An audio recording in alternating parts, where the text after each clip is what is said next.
thief, rapist of Ireland. There is a theory that is flying around about Dorian Fitzgerald Huggins. Oh, hey! Talk the You talk! all don't know, but I know. Talk the talk! It is alleged. Yes. It is alleged. And I'm asking Huggins Counselor ran General. away from St. Vincent and the Grenadines from a rape charge. Yes! Counselor General. Yes! He happens to be the Consular General of St. Vincent and the Grenadines. So I'm asking that question, and we need answers. The second theory is, I want to know, and this is a question I'm asking Ralph Gonsalves. Ask the question! Ralph, who murdered Glenn Jackson? Hey! Hey! Heavy! I'm asking this question. There is a cassette. One day, it's going to expose. Brian! It's going to be played. Talk the talk! And we go hear who killed Glenn Jackson. It's gonna be leaked. In that meeting that Glenn Jackson had with Ralph and Julian, Yep. there was assassination plan. Yep. That they planned. We want to know who was the hitman, who orchestrated, and who hired the hitman to murder Glenn Ian Jackson. I have stayed on the sideline for a long time because I know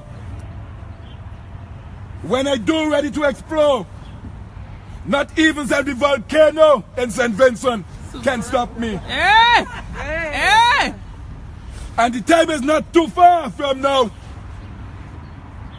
But the old people have a saying, everything happened in its own time. In its own time. Time's up! Time's up! We want to know also, and we asking the question here from Toronto, we asking Julian Francis and Ralph Gonsalves, who killed the servant of the Lord. We want to know who also was orchestrated or who was behind the murder of Fanny. We also asking the question, who murdered Peter Denny? Yep. We want to know. We need answers! We asking the question. We want to know who murdered Edgar Cruikshank. We asking that question because we know too many and too much coincidence.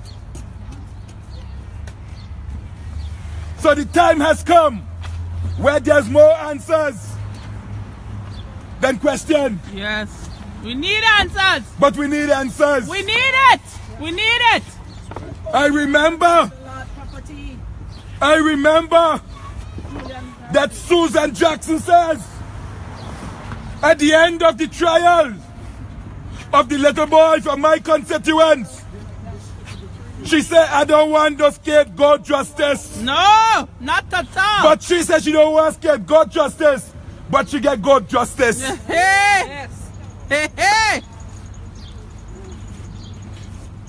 And so saying, Julian Francis had the guts and the gall to have gone to the Methodist Church on that day when Glenn Jackson was being laid. And he did the song of the late great Frank Sinatra. I did it my way. He did it My way. his way. Shame! My people, I want to take your mind back to 2000 and 2001.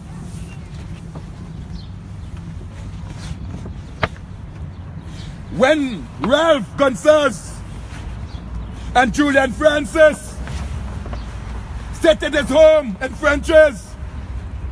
And they decided to block the leeward side of the country. And the windward side of the country. And then he went on and he said, he will make St. Vincent and the Grenadines ungovernable. Brothers and sisters, you and I are living testimonies. Human beings. We are alive to see the destruction that Ralph called upon himself. Natural disaster. No hurricane, no storm, no tsunami could ever have done to St. Vincent and the Grenadines what Ralph Gonsalves, Julian Francis, and Camilo Gonsalves is doing to Vincentian. Not at all. No Not at perfect all. storm will ever do that. Not at all. When we talk about storm, we look at what happened in Dominica. But Dominica still standing. Don't forget to Louise tell us you're pathetic. I am saying, my brothers and sisters, the time has come. The time has come when we need morality, we need integrity, we need honesty, we need justice, and we need equal rights. When you understand and look at what's going on in our country with the DPP, it's a shame and a disgrace on democracy and the rules of law and orders in St. Vincent and the Grenadines. Yes. We have, every Monday morning we have killing. Every Monday morning we have some young girl being raped by gangs. Every Tuesday morning, St. Vincent and the Grenadines make world news headline. #1 for rape. Child abuse. We have a population of 110,000 people. But the ranking of the world, of any natural coincidence or otherwise, by the statistic of your population, the rule of govern your country is #1. In other words, they place your country on the #1 list. In other words, St. Vincent and the Grenadines is #3 in the world for rape. 110,000 people. The leader's #1. The first time in St. Vincent and the Grenadines history, A sitting rapist. after political suffrage or adult suffrage in 1954, 7 p.m.